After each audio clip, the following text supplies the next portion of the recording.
fatwa tidak boleh ikut-ikutan masuk ke gereja. Bahkan beliau menghukumi siapa yang ikut ke sana mengatakan mizayyin, bahkan sekedar mengenakan simbol-simbol pakai topi dan sebagainya, bahwa kafir, maka ikut dalam kekafiran mereka. Man tashabbaha biqaumin fahuwa minhum, itu keluar fatwa. Ya, hati-hati Bapak Ibu sekalian, hati-hati ya, ini tidak mudah. Nah, jadi persoalan sekarang, kok bisa sekarang semakin berkembang? Ya. Saya nggak bisa memahami itu, mohon maaf, saya tidak bisa memahami sampai hari ini. Kok bisa adzan berkumandang di tempat ibadah orang lain? Buka puasa di tempat ibadah orang lain, ngapain? Pantasan orang-orang singgah di masjid habis dibawa ke tempat ibadah agama lain. Itu selawatan di tempat ibadah agama lain, kan kacau sekali seperti itu. Ya, itu nggak tepat ya, itu tidak tepat. Nah, jadi maksud saya, tolong jangan sekali-kali dikiaskan sesuatu dengan hal yang berbeda, itu salah. Di al-qiyas ma'al fariq batil. Kiai Haji Hasyim Asy'ari memberikan fatwa. Yesus Kristus, di saat aku mengucap assalamualaikum dan kamu mengucap salam, di saat aku mengejak Al-Quran dan kamu mengejak Alkitab. Hukum berceramah di gereja, kalau pada hakikatnya menyampaikan kebenaran itu di mana-mana, apakah di gereja, di kuil, di ini, menyampaikan kebenaran adalah hak. Cuman permasalahannya adalah di saat seseorang melakukan sesuatu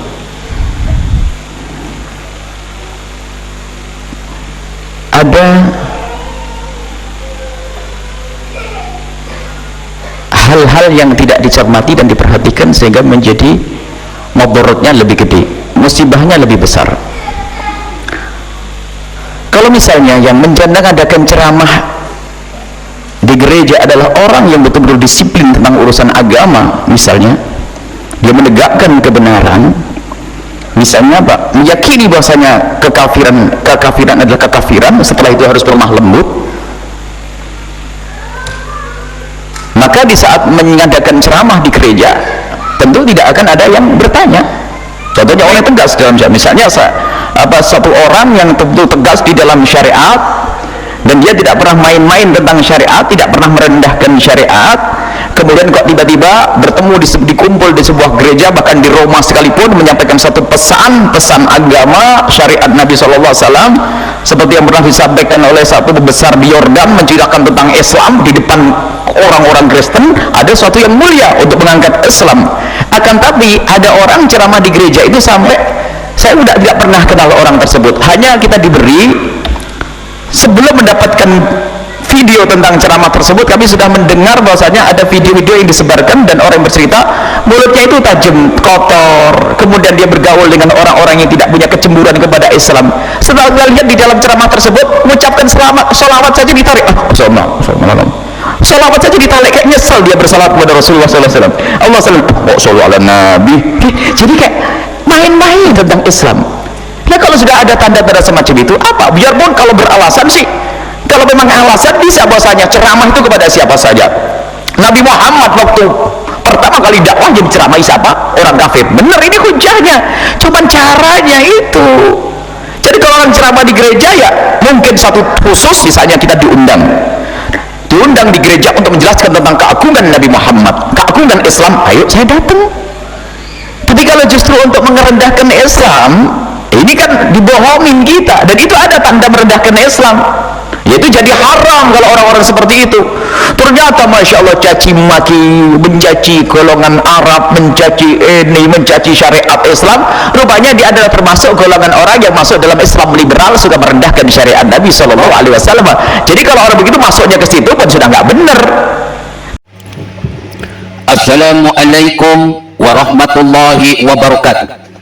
Ibu bapak hadirin pemuda-pemudi sebangsa setanah air dimanapun kalian berada, dari Sabang sampai Merauke, dari dalam Indonesia hingga keluar Indonesia, saya menemukan dua video yang sangat-sangat provokatif, di mana di dua video itu menampilkan video dari Gus Miftah yang sedang melakukan sambutan pada peresmian di sebuah gereja. Namanya bukan kadrun, bro. Kalau tidak bikin ribut, namanya bukan kadrun. Kalau tidak bikin permusuhan. Dua video ini jelas-jelas. Video yang pertama, video dari Ustadz Adi Hidayat yang mengatakan bahwa siapa orang yang masuk ke gereja maka sesungguhnya dia telah kafir. Cuma masuk doang bro, masuk ke gereja pakai topi, pakai perkakas gereja mungkinlah, atau apa pakaian yang dikasih oleh gereja gitulah, itu haram dan dianggap sudah murtad dan dianggap sudah kafir.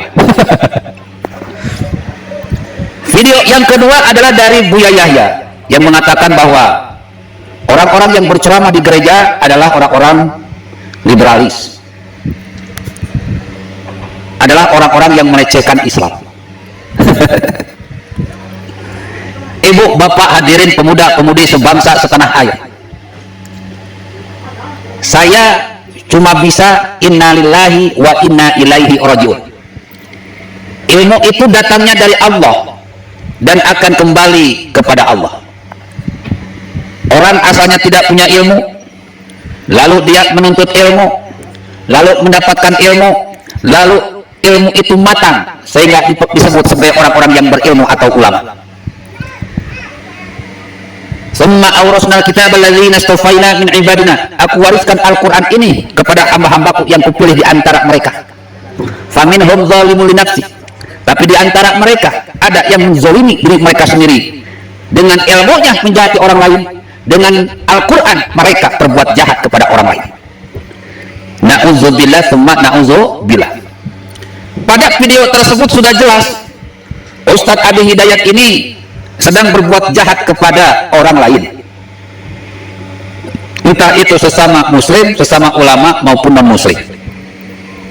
Juga apa yang diceramahkan oleh Buya Yahya pun sebuah perbuatan jahat atas nama Al-Quran. Tidak hanya kepada sesama umat Islam, tetapi juga mungkin kepada non-Islam. Saya tidak habis pikir bro, saya geleng-geleng kepala. Ini adalah sebuah peristiwa yang sangat ironi dan sangat menyedihkan. Dengan mengatakan bahwa orang yang masuk gereja adalah haram, adalah murtad, ini sebuah kezaliman yang nyata, ini sebuah kejahatan yang nyata. Ala laknatullah ala zalimin, Allah melaknat orang-orang yang jahat.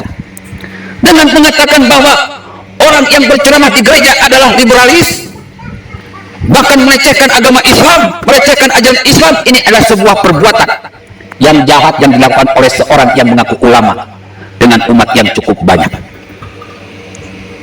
Sebuah kejahatan yang nyata. Ala laknatullah ala zalimin, Allah melaknat orang-orang yang jahat. Dalam ceramah kemarin saya bilang, ulama-ulama kadun ini sering berak di masjid.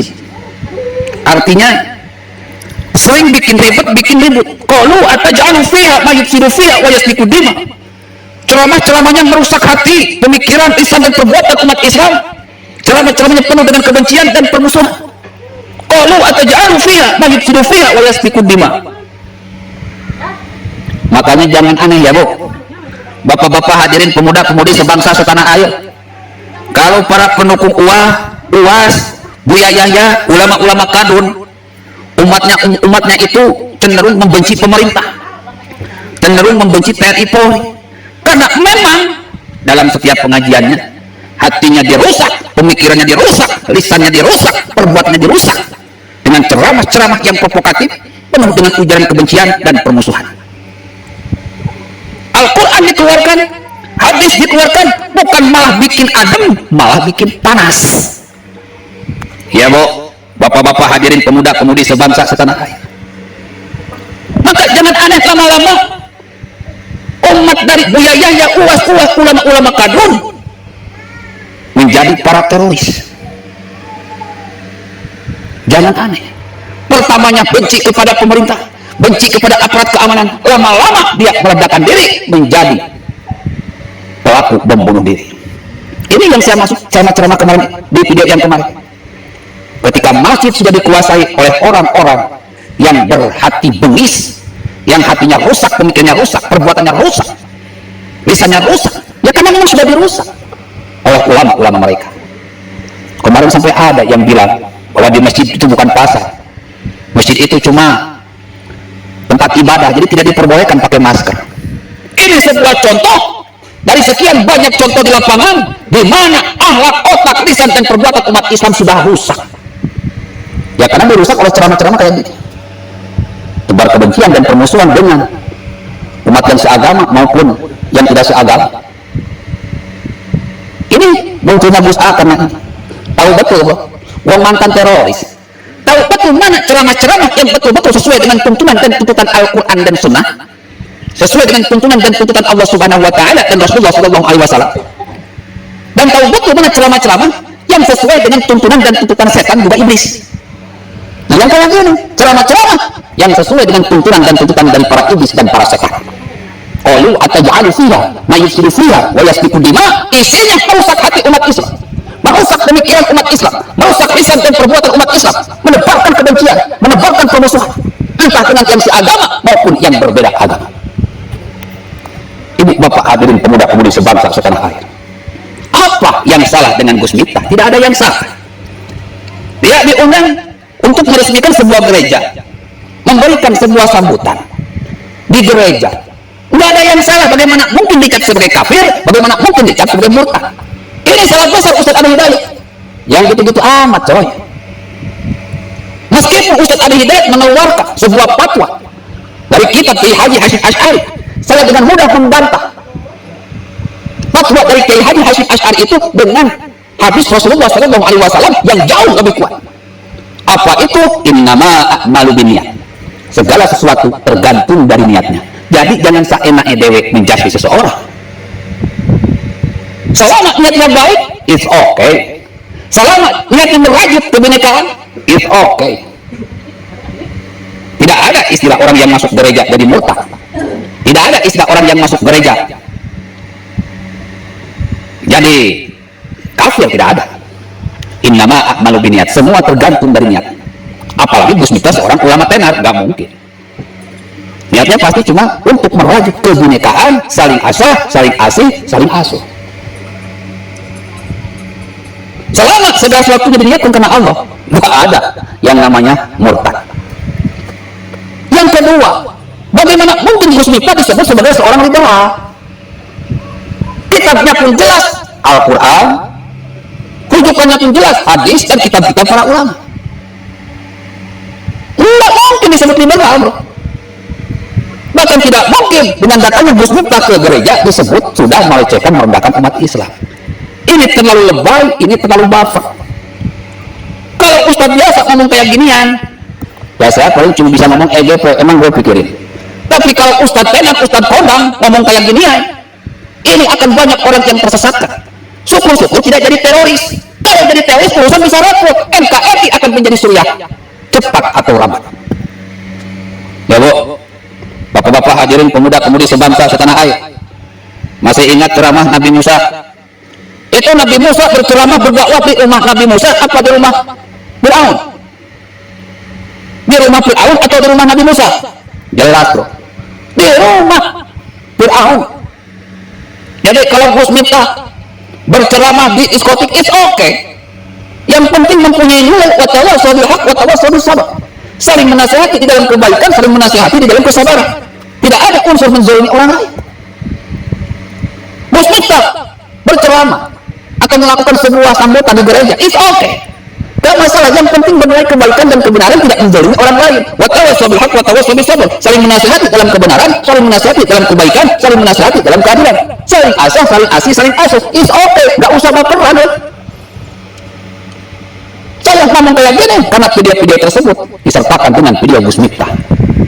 Jadi video saya untuk menangkal sebuah fitnah yang memang dilancarkan oleh kaum kadrun agar umat ini benci kepada pemerintah, benci kepada NU Nusantara. Ya ujung-ujungnya mereka ingin menegakkan negara khilafah cepat atau lambat. Tetap dukung usaha, jangan lupa like, share, komen. Tetap dukung gerakan revolusi otak, revolusi alat, dan revolusi mental. Bila itu, wassalamualaikum warahmatullahi wabarakatuh.